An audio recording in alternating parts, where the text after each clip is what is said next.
Congress party 138వ ఆవిర్భావ దినోత్సవ శుభాకాంక్షలు. భవానీ రెడ్డి, కాంగ్రెస్ పార్టీ అధికార ప్రతినిధి, తెలంగాణ. నమస్తే. తెలంగాణ రాష్ట్రంలో సింగరేణి కార్మిక సంఘం ఎన్నికలలో కాంగ్రెస్ పార్టీ అనుబంధ ఏఐటియుసికి సంబంధించినటువంటి అనుబంధ సంఘం అయితే విజయం సాధించింది. దాదాపు దశాబ్ద కాలం తర్వాత విజయం సాధించినట్టుగా మనకైతే స్పష్టంగా తెలుస్తుంది. ఇక అధికారంలోకి వచ్చిన తర్వాత ఈ 20 రోజులలో చాలా యొక్క కార్యక్రమాలను అయితే అటు సీఎం అలాగే వివిధ మంత్రులు కూడా రివ్యూలు చేస్తున్నటువంటి పరిస్థితి. మనతో పాటుగా జగ్గారెడ్డి ఉన్నారు. సార్, ముఖ్యంగా చాలా రోజుల తర్వాత దాదాపు దశాబ్ద కాలం వెయిటింగ్ తర్వాత ఐఎన్టీయూసీ ఇక్కడ విజయం సాధించినటువంటి పరిస్థితి. సింగరేణి కార్మిక ఎన్నికలలో 64+1 సిపిఐతో కలిపి 65 అసెంబ్లీ స్థానాలు కూడా దక్కించుకున్నారు. ఇప్పుడు రాబోయేది పార్లమెంట్ ఎలక్షన్స్ కనబడతా ఉన్నాయి. 17 పార్లమెంట్ నియోజకవర్గాలు కనబడతా ఉన్నాయి. ఎట్లా ఉండబోతుంది అనుకుంటున్నారు? పార్లమెంట్ ఎన్నికలకు సంబంధించి ఆల్రెడీ అక్కడ ఖార్గే గారు ఒక డైరెక్షన్లో సోనియా గాంధీ, రాహుల్ గాంధీ గారు మేము మాకున్న ఇన్ఫర్మేషన్ ఏంటంటే కేసీ గారు ఇక్కడ ఈ మధ్యలో ఠాక్రే గారు ఇన్ఛార్జ్ చేంజ్ అయ్యారు. ఏఎస్సీ సెక్రటరీస్ సీఎం గారితో మిగతా టీం అంతా నడుస్తుంది. అన్ని జిల్లాలో మనకున్న 17 పార్లమెంట్లలో అన్ని పార్లమెంట్లకు పోటీ చేయాలి. 12 నుంచి 14 సీట్లు గెలవాలి కాంగ్రెస్ ఎంపీలు. 10 లాస్ట్ 10 వరకు ఆగిపోవాలి. 10 తగ్గొద్దు. Target first 14, 12, last 10. ఇది కాంగ్రెస్ పార్టీ తీసుకున్న నిర్ణయం. ఇప్పుడు ఆల్రెడీ ముఖ్యమంత్రి రేవంత్ రెడ్డి గారు, బట్టి గారు అండ్ ఎంటైర్ క్యాబినెట్ పార్టీ కూడా ఇది వార్ రూమ్ ద్వారా ఎక్సర్సైజ్ అంతా జరుగుతుందనేది అనుకోవచ్చు. ఎవరి పేర్లు ఎక్కడ కూడా బయటికి రావు, ఇంతట్లో రావు. కానీ ఆల్రెడీ ఎప్పుడైతే ముఖ్యమంత్రిగా కాంగ్రెస్ పార్టీ ముఖ్యమంత్రి రేవంత్ రెడ్డిగా క్యాబినెట్ అంతా ప్రమాణ స్వీకారం చేసిన తెల్లారి నుంచే పార్లమెంట్కి సంబంధించిన ఎక్సర్సైజ్ అంతా స్టార్ట్ అయింది. ఇది అక్కడ ఢిల్లీ వార్ రూమ్ నుంచి కాంగ్రెస్ పార్టీ, ఇక్కడ హైదరాబాద్ తెలంగాణ భవన్లో ఉన్న వార్ రూమ్లో ఈ వ్యవహారం నడుస్తుంది. ఇదంతా అంత ఇంచుమించు ఒక కొలిక్కి వచ్చినట్టే ఇంకా ఫాస్ట్గా జరుగుతుంది. టార్గెట్ ఈ దేశానికి రాహుల్ గాంధీ గారిని ప్రధానమంత్రి చేయాలి అనే ఒక ప్రాధాన్యతోటే ఇక్కడ తెలంగాణలో ఇక్కడ బలమైన అవకాశం కాంగ్రెస్ అధికారం ఉంది కాబట్టి మనం 14, 12 సీట్లకు రావాలనేది ఒక ప్రయత్నం. అది సక్సెస్ చేస్తాం కూడా. దీపాదాస్ మున్షిని ఇక్కడ ఇన్ఛార్జ్గా పెట్టడానికి గల కారణం ఏంటి? అసలు సిడబ్ల్యూసీ నుంచి మొన్నటి వరకు పనిచేసినటువంటి వ్యక్తి కేవలం 3-4 నెలలు మాత్రమే ఉన్నటువంటి పరిస్థితి. అంతకుముందు ఠాగూర్, ఆ తర్వాత వచ్చినటువంటి వ్యక్తి ఇప్పుడు కొత్తగా దీపాదాస్ మున్షి. ఇట్లా మార్పులకు గల కారణం ఏమనుకోవచ్చు? అధికారంలోకి వచ్చిన తర్వాత ఈ ఒక మార్పు. ఇక్కడైనా ట్రాన్స్ఫర్స్ ఉంటాయి కదా, జనరల్గా గవర్నమెంట్లో కూడా ఉండే ఆ ట్రాన్స్ఫర్స్. ఒక ఆఫీసర్ 2 ఏళ్ళు చేస్తారు, ఒకరు 3 ఏళ్ళు చేస్తారు. ఇట్లా కూడా కాంగ్రెస్ పార్టీలో కూడా ఈ ఇన్ఛార్జెస్ చేంజ్ చేస్తుంటారు సమయ సందర్భం బట్టి. అప్పుడున్న సందర్భంలో ఠాక్రే గారు ఇక్కడ అవసరము, ఆ ఫుల్ టైం ఇవ్వాల్సిన అవసరం కాబట్టి ఠాక్రే గారిని తీసుకొచ్చి ఇక్కడ పెట్టారు. వారు కూడా బహుశా మాకున్న ఇన్ఫర్మేషన్ పార్లమెంట్కి కూడా బాంబేలో పోటీ చేస్తున్నట్టు ఇన్ఫర్మేషన్. బహుశా మరి అక్కడ ఆయన ఫుల్ టైం ఇచ్చుకోవాలి. గోవా స్టేట్ కొంత చిన్న స్టేట్ కాబట్టి ఫ్రీ టైం ఉంటుంది ఆయనకు. బాంబే పక్కకే గోవా అవుతుంది కాబట్టి ఆయన కొంత బహుశా ఠాక్రే గారి ఇంట్రెస్ట్ మీదనే ఇదంతా జరిగి ఉంటుంది. బయట ఊహాగానాలు సవాలక్ష వస్తుంటాయి. ప్రతిదానికి మనం జవాబు నివారణ చేయలేం మనం. ఇప్పుడు దీపాదాస్ గారు అయితే వారు ఆల్రెడీ అంతకుముందే మన దగ్గర ఉన్నారు. ఇప్పుడు వారు ఈ 4 నెలలు వాళ్ళకు కూడా ఆల్రెడీ అవగాహన ఉంది. ఎలక్షన్లో పనిచేసారు కదా, వాళ్ళకు కూడా అవగాహన ఉంది దీపా మున్షి గారికి. కాబట్టి తప్పకుండా వారు పార్టీకి ఇచ్చిన ఇన్ఛార్జ్ని ఆమె కూడా సక్సెస్ఫుల్గా ఆమె పని ఆమె చేసుకున్నారు. ఇందిరాగాంధీని ఇక్కడ నుంచి ఎంపీగా పోటీ చేయించడం జరిగింది. సేమ్ అదే వర్షన్లో ఇప్పుడు కూడా ఏదో ఒక ప్రాంతం నుంచి ప్రియాంక గాంధీ లేదా రాహుల్ గాంధీ, సోనియా గాంధీ ఎవరైనా ఒకరు ఇక్కడ గాంధీ కుటుంబం నుంచి పోటీ చేయబోతున్నటువంటి ఊహాగానాలు అయితే వినబడుతున్నాయి. నిజంగానే అట్లా జరగబోతుందా? ఈ ప్రాంతం నుంచి, తెలంగాణ ప్రాంతం నుంచి ఎవరైనా పోటీలో నిలబడబోతున్నారు? ఆల్రెడీ మొన్న పిసిసి కమిటీలో సీఎం రేవంత్ రెడ్డి గారు, అక్కడున్న మంత్రులు, ఎగ్జిక్యూటివ్ అందరూ కూడా వాళ్ళు ప్రపోజల్ చేశారు. రేవంత్ రెడ్డి గారు సోనియా గాంధీ గారు ఇక్కడ నిలబడితే బాగుంటుంది అని వారు ఒక ప్రపోజల్ పెట్టినప్పుడు మేము ఖార్గే గారు ఏఐసీ ప్రెసిడెంట్ రిక్వెస్ట్ పెట్టుకున్నాము. సీఎం రేవంత్ రెడ్డి గారు పెట్టిన ప్రతిపాదనను ఏకైకంగా తీర్మానం చేసి సోనియా గాంధీ గారు తెలంగాణ నుంచి పోటీ చేయాలి ఎంపీగా అనేది మేము ఖార్గే గారికి ఏఐసీ ప్రెసిడెంట్ పెట్టినాము. బహుశా మరి ఖార్గే గారు అక్కడ మాట్లాడి వారు ఇక్కడికి వస్తే బాగుంటుంది అని అందరి ఆలోచన, ఆశ, మా కోరిక. కాబట్టి ఇది కూడా తెలంగాణకు బాగా ఉపయోగపడుతుంది. ఇప్పుడు తెలంగాణతో పాటు పక్క ఏపీ కూడా ఎలక్షన్ కాబట్టి ఆంధ్రప్రదేశ్ కూడా ప్రభావం పడుతుంది. సోనియా గాంధీ గారు ఇక్కడ పోటీ చేయడం అనేది తెలంగాణతో పాటు ఆంధ్రప్రదేశ్ కూడా ఉపయోగపడుతుంది. కాబట్టి బహుశా అది ఏఐసిసి లెవెల్లో, సీఎం లెవెల్లో, డిప్యూటీ సీఎం క్యాబినెట్ లెవెల్లో జరుగుతున్నటువంటి అంశం అదంతా. మీకు సంబంధించినటువంటి అభిమానులు దాదాపు రాష్ట్ర వ్యాప్తంగా, దేశవ్యాప్తంగా కూడా జగ్గారెడ్డి అభిమానులు ఉంటారు. మీరు త్రుటిలో మొన్న సంగారెడ్డిని అయితే కోల్పోయినటువంటి పరిస్థితి. ఇప్పుడు ఎంపీగానో లేకపోతే ఎమ్మెల్సీగానో ఖచ్చితంగా మా నాయకుడిని చూడాలనుకునే వాళ్ళు లక్షలలో మనకు కనబడుతూ ఉన్నారు. అలాంటి ప్రతిపాదనలు, అలాంటి ప్రపోజల్స్ ఏమన్నా మీరు తీసుకోబోతున్నారా? కాంగ్రెస్ పార్టీ అధిష్టానం ముందట ఏమైనా పెట్టారా? నా రాజకీయానికి సంబంధించిన ఎలాంటి ఆలోచన లేదు. పోటీలకు సంబంధించిన ఆలోచన కూడా నాకు లేదు. అలాంటి ప్రతిపాదనలు కూడా నేను చెయ్యను, అడగను. దాని మీద నో కామెంట్స్. ఒకవేళ ఎంపీగా పోటీ చేయండి మెదక్ నుంచి, జగ్గారెడ్డికి అక్కడ అవకాశం ఉంటుంది అనేటువంటి ప్రపోజల్ ఒకవేళ పెడితే ఎలా ఉండబోతుంది? జగ్గారెడ్డి స్వీకరిస్తారా? ఖచ్చితంగా కొంచెం పోటీలో నిలబడేటువంటి అవకాశం ఉంటుందా? దాని మీద నో కామెంట్.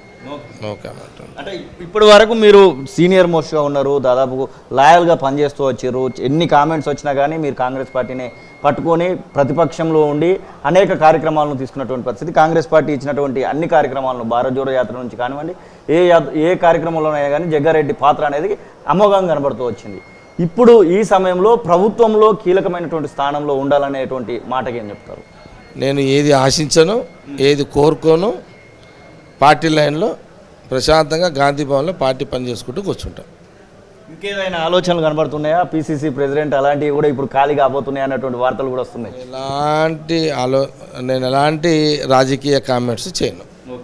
ఇప్పుడు 6 పథకాలకు సంబంధించి, 6 గ్యారంటీలకు సంబంధించినటువంటి విషయంలో ఈరోజు నిన్నటి నుంచి ఒక కార్యక్రమం అయితే స్టార్ట్ చేయడం జరిగింది. దానికి సంబంధించినటువంటి పూర్తి స్థాయిలో అప్లికేషన్లు ఈ రోజు నుంచి తీసుకుంటున్నటువంటి పరిస్థితి. ముఖ్యంగా ఏమని చెప్తున్నారంటే రేషన్ కార్డుల విషయంలో ఇబ్బంది అయ్యేటువంటి అవకాశం కనబడుతుంది అంటున్నారు. రేషన్ కార్డుకు ప్రతి గ్యారంటీతో ముడిపెట్టడం కరెక్ట్ కాదనేటువంటి మాటలు వస్తున్నాయి.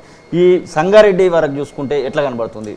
అంటే సంగారెడ్డి అయినా రాష్ట్రమైనా వైట్ రేషన్ కార్డు అనంటే టోటల్గా పేదవాడికి.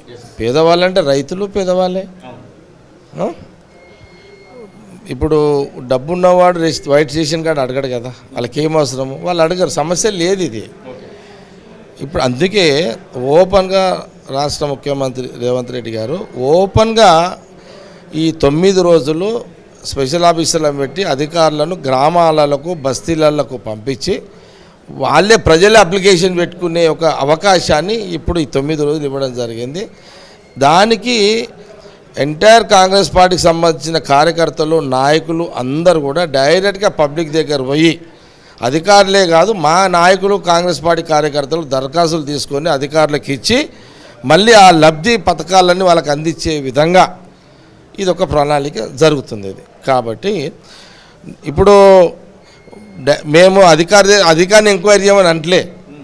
పబ్లిక్ ప్రజలారా మీరు దరఖాస్తులు పెట్టుకోండి, మాకు ఇల్లు కావాలి, ఇల్లు లేదు, ఇల్లు కావాలి, 5 లక్షలు, 6 లక్షలు ఎస్సీ ఎస్టీలకు. ఒక ఇంట్లో గృహిణి ఉంది, పెళ్ళయింది, ఆ ఇంట్లో 2 కొడుకులు ఉన్నారు, 2 కోడళ్ళు, 2 భార్యలు, ఆ ఇంటికి వాళ్ళిద్దరికి వస్తుంది. వాళ్ళు దరఖాస్తు పెట్టుకుంటారు, మాకు గ్యాస్ లేదు, మాకు 5 గ్యాస్ సిలిండర్ కావాలి, పెట్టుకుంటారు. అంటే ఎవరికైతే అవసరమో వాళ్ళే డైరెక్ట్గా దరఖాస్తులు పెట్టుకుంటే ప్రభుత్వం ఇచ్చే విధంగా సీఎం రేవంత్ రెడ్డి గారు చేసిన కార్యక్రమం ఇది. ప్రజావాణి విషయంలో మీరేం కామెంట్ చేస్తారు? మొట్టమొదటిసారి ప్రమాణ స్వీకారం చేస్తూనే సీఎం రేవంత్ రెడ్డి చేసినటువంటి కామెంట్స్ ఏంటంటే, మేము ప్రగతి భవన్ను ప్రజాభవన్గా మారుస్తున్నాము, ప్రతి మంగళ శుక్రవారాలలో అక్కడికి వచ్చి అర్జీలు పెట్టుకోవచ్చు అధికారులు, లేదంటే మంత్రులు, లేదంటే నేనైనా ఉంటాననే మాటనైతే తీసుకోవడం జరిగింది. ఎట్లా చూస్తారు ఆ యొక్క కామెంట్స్? మొత్తం ప్రజా దర్బారు అనేది కాంగ్రెస్ పార్టీ యొక్క పాలసీ. కాంగ్రెస్ పార్టీ గతంలో ఉన్న అనేక మంది ముఖ్యమంత్రులు ప్రజా దర్బారు ఉండే. ఆ రోజు రాజశేఖర రెడ్డి గారు కానివ్వండి, తర్వాత రోషయ్య గారు, కిరణ్ కుమార్ రెడ్డి గారు కూడా ప్రజా దర్బార్లు నడిపించారు. కాంగ్రెస్ పార్టీ అది పాలసీ అది. ఇప్పుడు రేవంత్ రెడ్డి ముఖ్యమంత్రి గారు కూడా ప్రజా దర్బారు పెట్టారు. ఆల్రెడీ సిస్టమ్ స్టార్ట్ అయింది.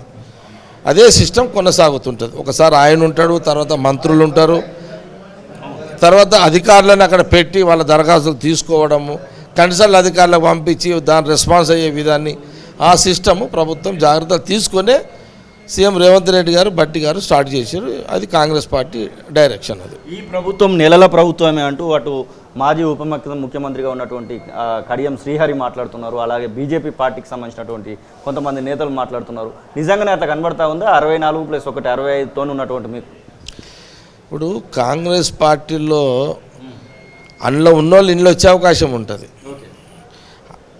టీఆర్ఎస్లో ఉన్న నాయకుల జైలు జీవితం అది. అందులో ఉన్నోళ్ళు జైల్లో ఉన్నట్టే ఉండాల్సిందే. ఎమ్మెల్యే అయినా ఎంపీలు అయినా వాళ్ళు ఒక జైల్లో ఎట్లయితే ఉంటారో ఆ జైలు జీవితమే టీఆర్ఎస్ పార్టీలో ఉన్న జీవితం. కాంగ్రెస్లో ఉన్న ఎమ్మెల్యేలు, ఎంపీలు, మంత్రులు ఇక్కడ మనం ఏదైతే స్వేచ్ఛ యూనో జైల్లో ఉన్న ఎమ్మెల్యేలకు, ఎంపీలకు బయట ఉన్న స్వేచ్ఛగా ఉన్న ఎమ్మెల్యే, ఎంపీలకు తేడా లేదా? అక్కడ ముఖ్యమంత్రి అక్కడ ఒక మంత్రి రివ్యూ చేయాలంటే సాధ్యం కాదు టీఆర్ఎస్లో. అది మనం చూసినాం 9 ఏళ్ళు. ఇక్కడ చూడండి, ముఖ్యమంత్రి గారు ఆయన పని ఆయన చేస్తున్నాడు, యాజ్ ఏ డిప్యూటీ సీఎం ఆయన పని ఆయన చేస్తున్నాడు, ఉత్తమ్ కుమార్ రెడ్డి ఇరిగేషన్ పని చూస్తున్నాడు ఫాస్ట్గా, శ్రీధర్ బాబు ఒక దిక్కు, పొంగులేటి శ్రీనివాసరెడ్డి మినిస్టర్ ఒక దిక్కు, మా దామోదర్ రాజనరసింహ గారు హెల్త్ మినిస్టరు, తుమ్మల నాగేశ్వరరావు గారు అగ్రికల్చర్ అనుకోనివ్వండి, కొండా సురేఖ గారు నిన్న మా సంగారెడ్డి కూడా వచ్చిపోయింది జిల్లా ఇన్ఛార్జ్ మినిస్టరు. విన్నారా? ఇప్పుడు మా మంత్రులకు సంబంధించిన ఏదున్నా కూడా ఎక్కడ కూడా వాళ్ళ శాఖలను ఎవరిది వాళ్ళు నిర్వహిస్తున్నారు ఆల్రెడీ. కానీ అక్కడేముంది, హెల్త్లా ఒక నర్సును ట్రైనింగ్, హెల్త్ గోళీ ఇవ్వాలంటే కేసీఆర్ని అడగాలి, సూది ఇవ్వాలంటే కేసీఆర్ని అడగాలి. అక్కడ గతంలో ఈటెల రాజేందర్ ఉండొచ్చు, తర్వాత హరీష్ రావు ఉండొచ్చు. ఆడనేమో ముఖ్యమంత్రిని అడిగి సూది ఇవ్వాలి పేదోనికి, ఈడే హెల్త్ మినిస్టర్ ఆయననే డైరెక్ట్ ఇచ్చేస్తాడు సూది. తేడా లేదా? ఈ తేడా కాంగ్రెస్కి ఉంటుంది. ఇది ప్రజలు గమనించుకోవాలి అట్లా. కాబట్టి మంచి పరిపాలన, స్వేచ్ఛమైన పరిపాలన, హ్యాపీగా ప్రజలు గలమిప్పి బాధలు చెప్పుకోవచ్చు, కష్టాలు చెప్పుకోవచ్చు, ఇబ్బందులు చెప్పుకోవచ్చు, వినేవాడు ఉంటాడు. మా దగ్గర గల్లీ లీడర్ కూడా పట్టుకొని ఎమ్మెల్యే గల్లీ లీడర్ కూడా డైరెక్ట్గా మంత్రి దగ్గర పోతాడు, ముఖ్యమంత్రి దగ్గర పోతాడు. మా దగ్గర కాంగ్రెస్ పార్టీలో ఉన్న అడ్వాంటేజ్ అది. ఆడ ఎమ్మెల్యేలు మంత్రులే పోరు కదాడా టీఆర్ఎస్లో. తేడా లేదా? చాలా తేడా ఉంటుంది. సెక్రటరియట్కో లేకపోతే ఆ ప్రజాభవన్, ఇప్పుడు బట్టి విక్రమార్క ఉంటున్నారు, ఎప్పుడు పోబోతున్నారు మీరు మొదటిసారి ఎప్పుడు అడుగు పెట్టబోతున్నారు అక్కడ? కాంగ్రెస్ పార్టీ అధికారం వచ్చిన తర్వాత 9 ఏళ్ళ 10 ఏళ్ళ తర్వాత మళ్ళీ సెక్రటరియట్ కలకలలాడుతున్నది. మళ్ళీ కలకలలాడుతున్నది. నేను అనుకుంటా ఆడ బెంచీలు గించులు ముద్దుబారిపోయి ఉంటాయి సెక్రటరియట్లో. సెక్రటరియట్లో ఆ బల్లలు, ఆ కుర్చీలు, ఆ ఫైల్స్ ముద్దుబారిపోయి ఉంటాయి అవన్నీ. ఏది 9 ఏళ్ళ పరిపాలనలో. ఇప్పుడు దానికి జీవము స్టార్ట్ అయింది ఆ ఫైళ్ళకు, ఆ టేబుల్లకు సెక్రటరియట్లో. ఇప్పుడు చూడు మా మంత్రులంతా రివ్యూస్ డైలీ గంటలు రివ్యూస్. అసలు నేను ఫోన్లు చేస్తే ఎత్తలేని పరిస్థితుల్లో, ఎందుకంటే అంత నేను చెక్ చేస్తుంటే ఏ మినిస్టర్ కూడా రివ్యూలలో ఉంటున్నారు. ఇప్పుడు మా మినిస్టర్కి ఎవరికైనా ఫోన్ చేసి వాళ్ళ భార్య కూడా ఫోన్ చేసి ఎత్తలేని పరిస్థితి. మా మంత్రులంతా బిజీ అయిపోయారు. మీరు ఎప్పుడు వెళ్తున్నారు అనేది మా ప్రశ్న. ఇదో పాయింట్. ఇప్పుడు ఈ మధ్య నేను ఇప్పుడు ఈ పాయింట్ చెప్పినా కదా, ఇంకోటి దీన్ని ఒకటి కట్ చేస్తాడు టీఆర్ఎస్ వాడు. నా ఫోనే లేపుతలేడు, వాడేస్తాడు మళ్ళా. ఇది దరిద్రం అలవాటు అయిపోయింది. అమ్మ ఇదొకటి ఇదంతా. నేను చూసినా మొన్న, మేము కొంత ఏదైనా చెబితే అలా తుకడా చేస్తున్నారు దాన్ని. నీకు అర్థమైంది కదా? అది అట్లా. మీరు ఎప్పుడు వెళ్తారు అనేది మా ప్రశ్న. మీరు సెక్రటరియట్లో లేకపోతే ప్రగతి భవన్, ప్రజాభవన్లో ఎప్పుడు వెళ్ళి మీరు అక్కడ మొత్తం విజిట్ చేయడమో లేకపోతే చూడడమో ఎప్పుడు చేయబోతున్నారు అంటున్నాను. అధికారంలోకి వచ్చారు, మీ పార్టీ అధికారంలో ఉంది. ఇప్పుడు ఈ ప్రశ్నలను అడగకు, ప్రశాంతంగా ఉన్నా, గాంధీ భవన్లో హ్యాపీగా కూర్చున్నా, ఈడ మా సీనియర్ నాయకులు చాలామంది ఉన్నారు, వాళ్ళ సోపతి నేను కూర్చుంటా ఈడ. ఓకే మేము కుమారన్న ప్రేమ్ భాయ్ మా కుమారన్న చాలామంది ఉన్నారు ఈడ, ఓకే వాళ్ళ సోపతి కూడా నేను కూర్చుంటా ఈడ. ఏం ఇబ్బంది లేదు, హ్యాపీగా ఉన్నా. మేమంతా పార్టీలలో పనిచేస్తుంటాం, నో ప్రాబ్లం. ఇది జగ్గారెడ్డి చెప్తున్నట్టు ఖచ్చితంగా తెలంగాణ రాష్ట్రం నుంచి సోనియా గాంధీ లేదా రాహుల్ గాంధీ, ప్రియాంక గాంధీ ఎవరైనా ఒకరు పోటీ చేయడానికి అవకాశం ఉందని, నాకు అధినాయకత్వం ఏది చెప్తే ఆ పని నేను చేయడానికి సిద్ధంగా ఉన్నటువంటి మాటనైతే చెప్తున్నటువంటి పరిస్థితి. కెమెరా పర్సన్ సతీష్తో శ్రీనివాస్, తొలి వెలుగు, హైదరాబాద్.